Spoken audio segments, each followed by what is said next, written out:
Ladies and gents, welcome to CG Reaction. This is the video I've been waiting for past like more than 24 hours. He made the video about US military annihilating Iran's air force. Now, I'm not gonna lie, I wasn't much interested in that one. I wanted to know about US military annihilating Iran's navy, because that shit has been popping up in news in past 24 hours a lot. Boats exploding, and there's a precedent to this. A few decades ago, US literally deleted half of the Iran's navy in matter of minutes. How much of navy got destroyed? Look, man, it's fucked up. It's war. Loss of life is fucked up. Right now, I'm talking about the equipments, ships, right? So don't comment down why you're so happy. I'm not happy. Fighting America is stupidity. I've been keep saying that. Don't fight America. This is just insane. This is real world, right? I just want to know the overwhelming force that destroyed the boats, right? And I'm sure most of it is gone, judging how America's fighting right now. A few decades ago, it was just like, okay, let's propose military response and back off. Right now, it's like special operation. It's a word you use if you don't want to use the word war, because you need Congress approval. This is a war. So I'm pretty sure most of the boats are gone. This is going to be interesting. This is Max Afterburner. His information is really good. Let's watch this one. So in under 72 hours, and actually from the time of the missiles launching to striking their targets, somewhere around 30 minutes, U.S. forces under Operation Epic Fury turned Iran's conventional navy into a smoking wreckage. 9 major ships sunk by March 1st, and then CENTCOM confirmed all 11 vessels eradicated March 2nd. Naval headquarters burning at Bandar Abbas, that was struck as well. This was a showcase of pure American air power and naval dominance. When the US military decides to unleash hell on threats like the Iranian Navy, it's just not going to be a good day for them. The course strikes on those ships, especially the pier side hits, came from a massive synchronized opening salvo of dozens of Tomahawk cruise missiles slamming home in as little as 30 to... Why are you wasting Tomahawk missiles from your destroyers? What if you need that for defense, like Aegis? Wait a minute. You don't use Tomahawk for Aegis system, right? Why would you use cruise missiles to hit down targets? Again, I don't know, man. Shouldn't you use your fighter jets and launch missile from there? I'm pretty sure you have a shit ton of missile in your aircraft carrier just there, like as a storage that you can just fit into the planes. You'd have more of them than the one that is fit inside destroyers, because you need to reload the destroyer, which is a thing of its own. So shouldn't you use like planes, like use F-35 to bomb these things? I don't know. Comment down like, why are you using destroyers Tomahawks? To 45 minutes. That's their flight time from their nearby positions, with Iran's navy basically being a pincushion at this point, soaking up those Tomahawk missiles. And when the Tomahawk missile isn't enough, F-35s followed up, likely with JDAM bombs for precision cleanup. President Trump called it overwhelming, and that's exactly what it was. Precision and dominance that crippled Iranian sea power while protecting shipping lanes. Now, the shipping lanes are being threatened right now still. I think it's done, not threatened. I mean, Iran didn't close the Strait of Hormuz. Can they close it after the bombardment of all these places? Do they have some way to close it? I don't know. But I'm pretty sure like shipment has stopped because they don't want to risk it. So this is closed right now. Still by Iran, and a lot of that is a hybrid threat. We're entering day 4 of Operation Epic Fury. Let's get into some of the breaking news on March 3rd, 2026, and then we'll go into the full details about how the Iranian Navy was vaporized. So President Trump is saying that Iranians want to talk, but President Trump is saying it's too late to hold talks with Iran on a brief post on Truth Social. He said their air defense, air force, navy, and leadership is gone, and they want to talk. Also, some breaking news coming in. Iran is stepping up retaliatory strikes as the U.S. prepares for a long war. So they launched, there were some clips of them launching Fatah 2 hypersonic missile, which I'm pretty sure got intercepted by Israel Iron Domes, right? Maybe one or so got through. A lot of them got intercepted. So all those people who were like flexing, hypersonic missile, Fatah 2, can't be stopped. Yeah, it can. Maybe one or two will pass through. But like, that's the same case with the ballistic missile as well. So what did this hypersonic missile even do? Why not just use ballistic missile if that's the case? Of course, they're going to say that they're going to step things up. That's pretty much all they can do at this point, is just pure propaganda. And you can see a lot of the propaganda coming off of certain sites on X, basically saying that Iran is winning. That's what they're telling their people. That's the level of gaslighting that the... See, I've been bitching about that for past few days. I get comments like that, like how much social media makes a bubble that you are so invested in it, like you don't know. I don't know if you're lying to yourself or to the world. I think you're in a bubble. I think you believe the Iran is so strong that America's done, which is insane to me. Common sense would tell you how the fuck you can fight this powerful country. US isn't just number one, it's by far number one.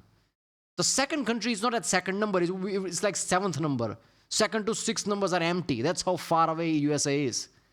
And you're not even in top 10. How are you going to fight USA? It's just common sense. Iranian regime is doing to their own people at this point. Even setting up basic fake protests against America and pro-Ayatollah. Yeah, we're pro the guy that wants to kill 30,000 of us. Yeah, he's just such a great dude at the end of the day. So the hubris and the gaslighting at this point is at level 11. And then here's what's coming out of places like Al Jazeera, basically a pro-Iranian news network. They're saying that the Trump Wait a minute, I thought Al Jazeera was Qatari, wasn't it? Where is Al Jazeera from? Is it from Iran? admin offers scant evidence of Iranian threat in America First War.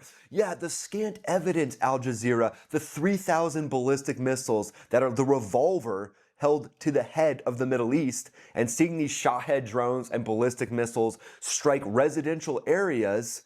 Yeah, that's very scant evidence. They're literally striking apartment complexes at this point in Bahrain, across the Gulf. They've launched Su-22 jets towards Kuwait, basically showing their neighbors that they could care less if they live or die. So ballistic missiles... I don't understand attacking Saudi Arabia.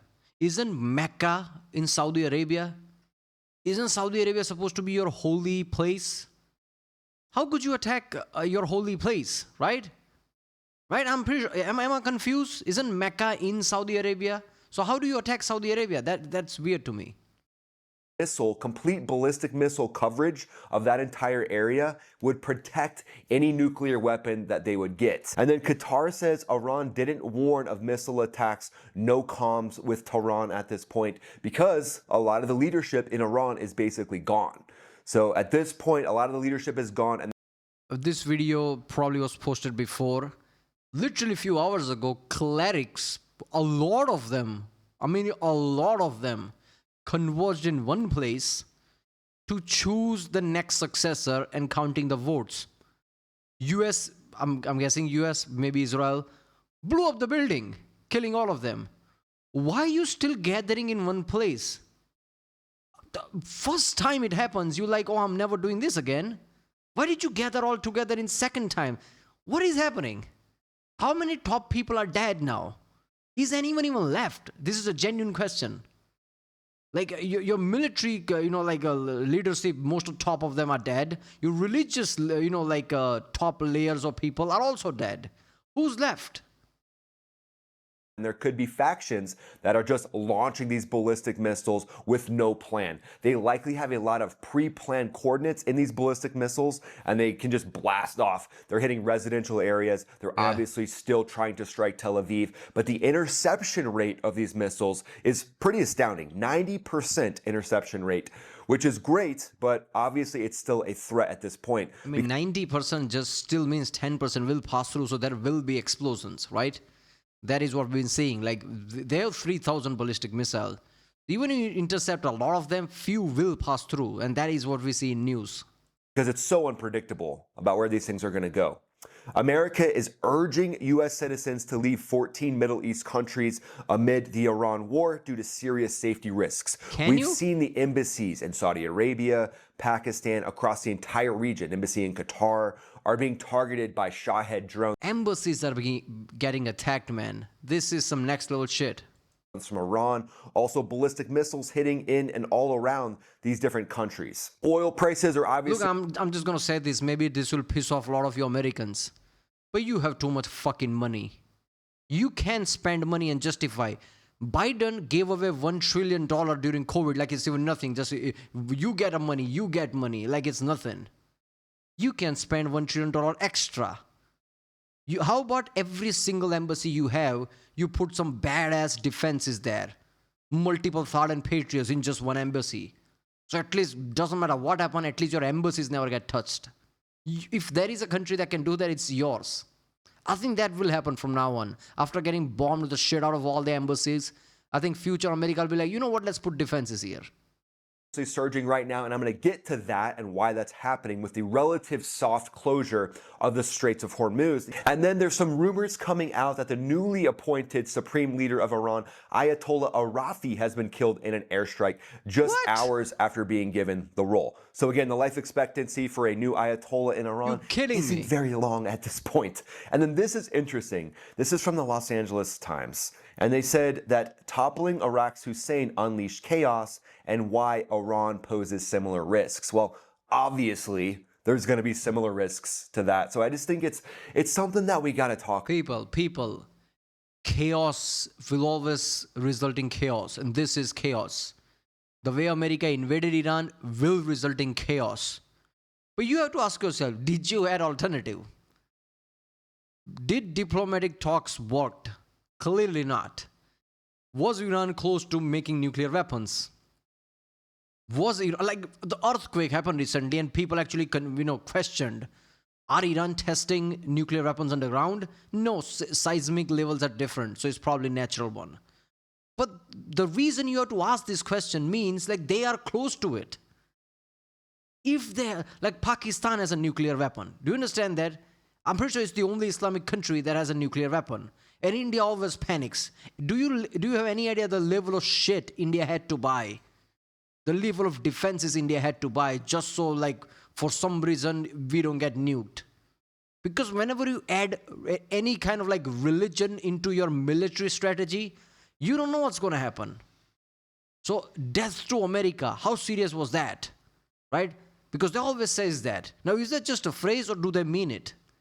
Now, if they get ICBM and nuclear weapon, would they bomb USA? These are the question. And if you have to ask the question, which means there's a real possibility of that, because that is how military and geopolitics works. So you can see this as like Trump did something chaotic. But was there any alternative to it? Yes, it will result in chaos, maybe proxies, maybe this region will be unstable, much unstable than we have any idea of, and this is a new problem entirely. But was the alternative better? Iran getting a nuclear power and like attacking countries. Anything that is like Israel probably wiped off. You know, if they got nuclear weapon, Israel probably wiped off because some missiles do pass through. We've seen it. Imagine if those were nuclear weapons. Imagine if they launch 100 ballistic missiles with nuclear weapons in it. You intercept 94 of them. 6 nuclear detonation happens. You can say, but yeah, will nuke Iran? Do they care though? They killed their 30, 40,000 people. Look at how much damage is happening right now. They're not backing down. Would they care? So these are the questions, right? About, guys. When there's war, when war happens, the transition time is chaos. War itself is chaos. But if you have a population that's willing to stand up and take over their country, like we saw the brave Iranians, 30,000 killed, and yet they're still in the streets standing up, wanting... And also that, man, there is a divide inside the country where a lot of them wants independence, like independence from the regime. So even the country is not even united. So you could really ask like, okay, Trump did something completely wrong. Can you really say that? Didn't those people... 20, 30,000 that got deleted in the protest, weren't they saying like, Trump help me? What help do you think they were asking for? Basically this. They didn't say, Trump, bring your diplomatic tools to here. I don't think they were saying that. They were saying like, do this. Freedom, wanting a better life. So yes, Los Angeles Times, yeah, you're right. There will be chaos, but that's the goal of the US military. Go in, strike the threat, take down those that are executing innocent civilians, and then allow a new era to form. So the focus early on was to neutralize naval assets that were docked at Bandar Abbas and Chabahar before they could scatter. In the first 24 hours alone, over 1,000 targets got hit across Iran. Warships, anti-ship missile sites, all using standoff weapons to keep the US military as safe as possible and try to take down the ballistic missile threat and protect partners in the region. Iran's surface fleet was very vulnerable. They said they could protect it, and they couldn't. It's mostly frigates like the Jamarin class 1,500-ton multi-role that also has anti-ship missiles and guns. They've got corvettes, not the Corvette that the Ayatollah had bought for his midlife crisis, but actual naval corvettes and fast. Wait a minute, did he, or is he just making a joke? Did he have? Come on, he can't have a Corvette. I highly doubt that.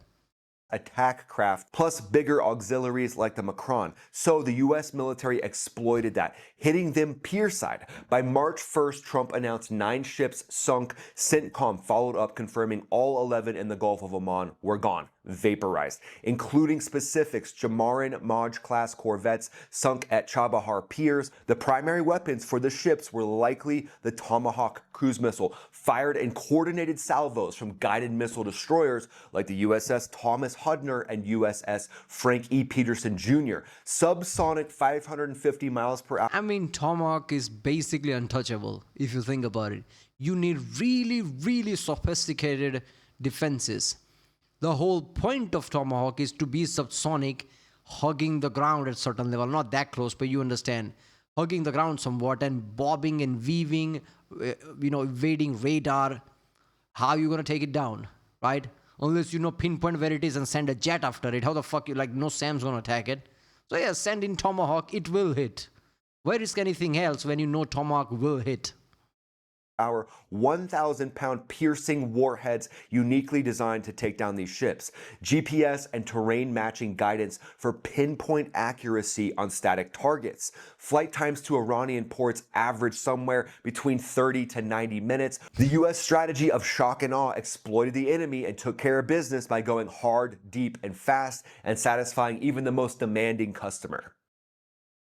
This mirrors some Desert Storm vibes early on. Hit command and control air defenses, but where this has really stepped up is vaporizing the Navy. So from the Gulf War, this is a whole new approach of vaporizing an entire naval force and infrastructure of the Navy to keep them from shutting down the Straits of Hormuz. The infrastructure of the Navy was hit hard and quick dominance took over. The strategy here worked. Regular Iranian Navy was crippled. IRGC's Navy conventional side heavily degraded, and now the IRGC is going to focus on their asymmetric type warfare with those drones, missiles, and proxies. So Iran's Navy never was a blue water powerhouse, but they rely on asymmetric tricks to try to punch above their weight, basically. Vessels like the Jamarin class that's equipped for anti-surface strikes with Nor and Qadr missiles. What happened to that Chinese missile, man? That aircraft carrier sinker?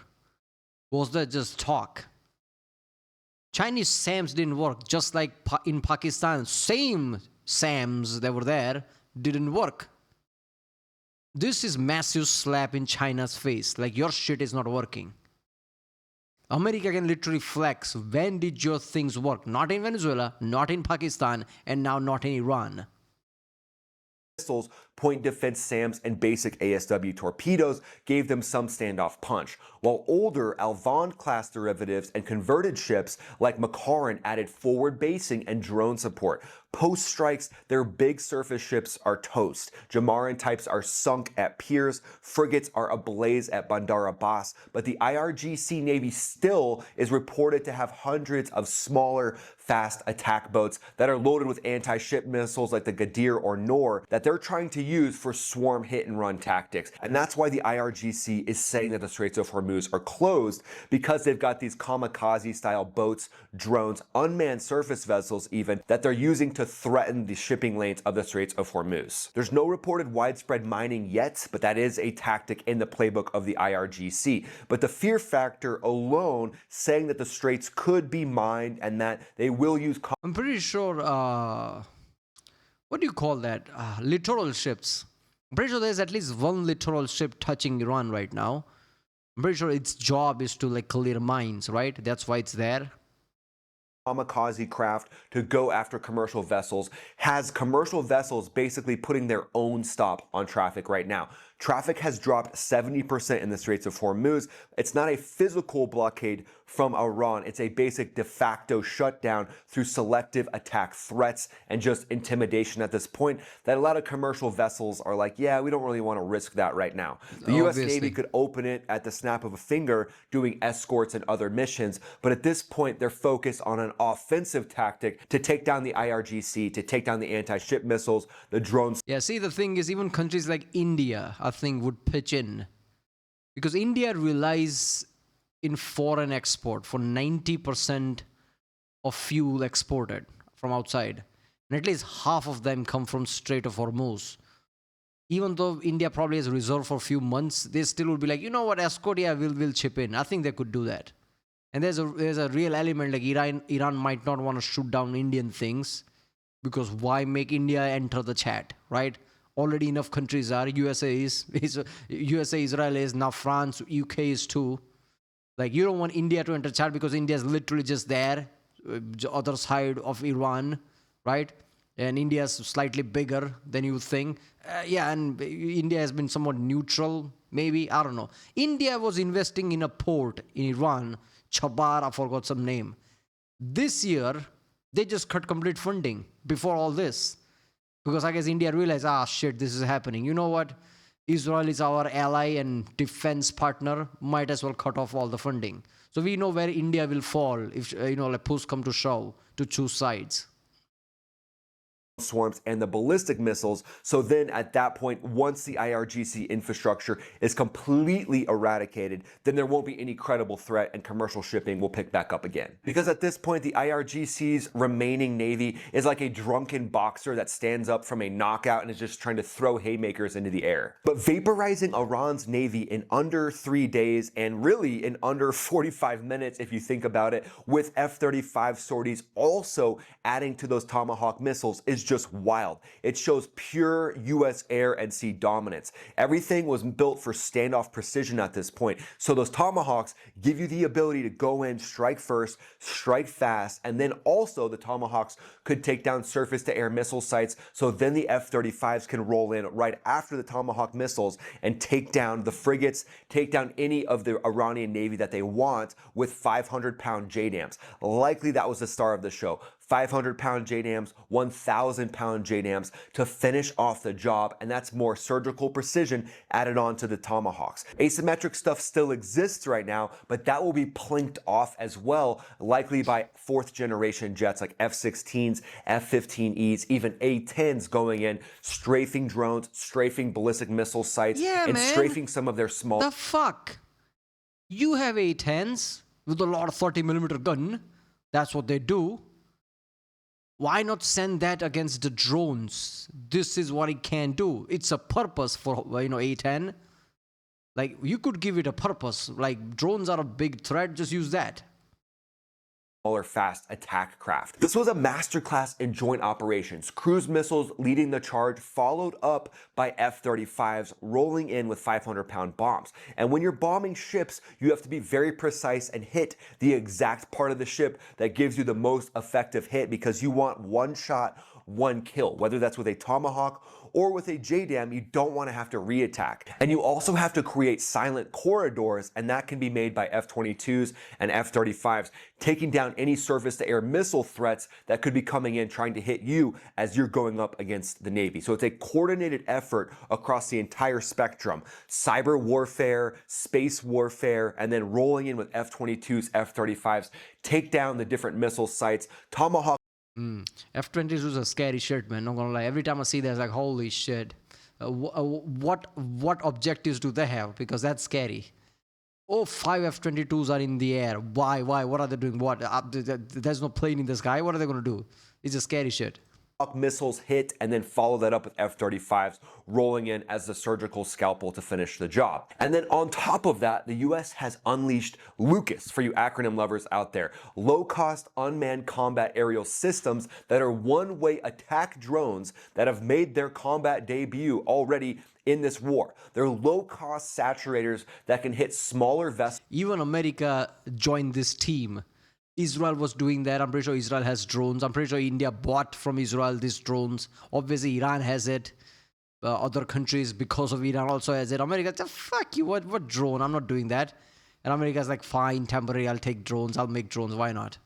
Because America's been flying so off, like so expensive and powerful shit. Why would I need drones? But like, okay, fine. Why waste money when we can have drones? Vessels and facilities, so you could send out a swarm of these Lucas drones to take down the fast attack boats while they're in pier, while they're not being operated. Send in 500 of these Lucases to take down 500 fast attack boats, and boom, mission complete. Also, HIMARS missiles added ground-based precision on coastal anti-ship sites. So as you can see, there's a lot of different tools. HIMARS are artillery, right? HIMARS, it's artillery, yeah. In the U.S. military's inventory. On the air side, over 100 aircraft from carriers like the USS Gerald R. Ford and the USS Abraham Lincoln launched aircraft to go in and take down Iran's navy. The USS Abraham Lincoln has F-35s, the USS Ford is focused on the F-18 and the EA-18G. But you team up the EA-18G with the F-35, now you've got stealth penetrators to take down the defenses and an electronic jamming aircraft that can literally melt the face off of Iran's surface-to-air missile sites and radars. And then you follow that up with precision. You need to make a plane like Growler, but this time it has ability to install viruses. I bet that shit is in the work. Why not? America can do it. You have jammers, great, another layer. How about like fuck up the system with viruses? Their systems are shut down. Like identify what type of military equipment can be and try to make like a one-fit-all type of rough virus. I'm pretty sure they can do that. I mean, America can do that physically. They do shut down a lot of systems just by installing viruses. You can make a plane that do that. They can just shut down all the, like radars and SAMs instantly. I'm sure America's working at that with AI power, right? Probably implement AI into it so AI can judge based on like in fast time, judge like which type of virus to apply. This type of I'm sure like there are people in a DARPA who's like, oh, let's do that.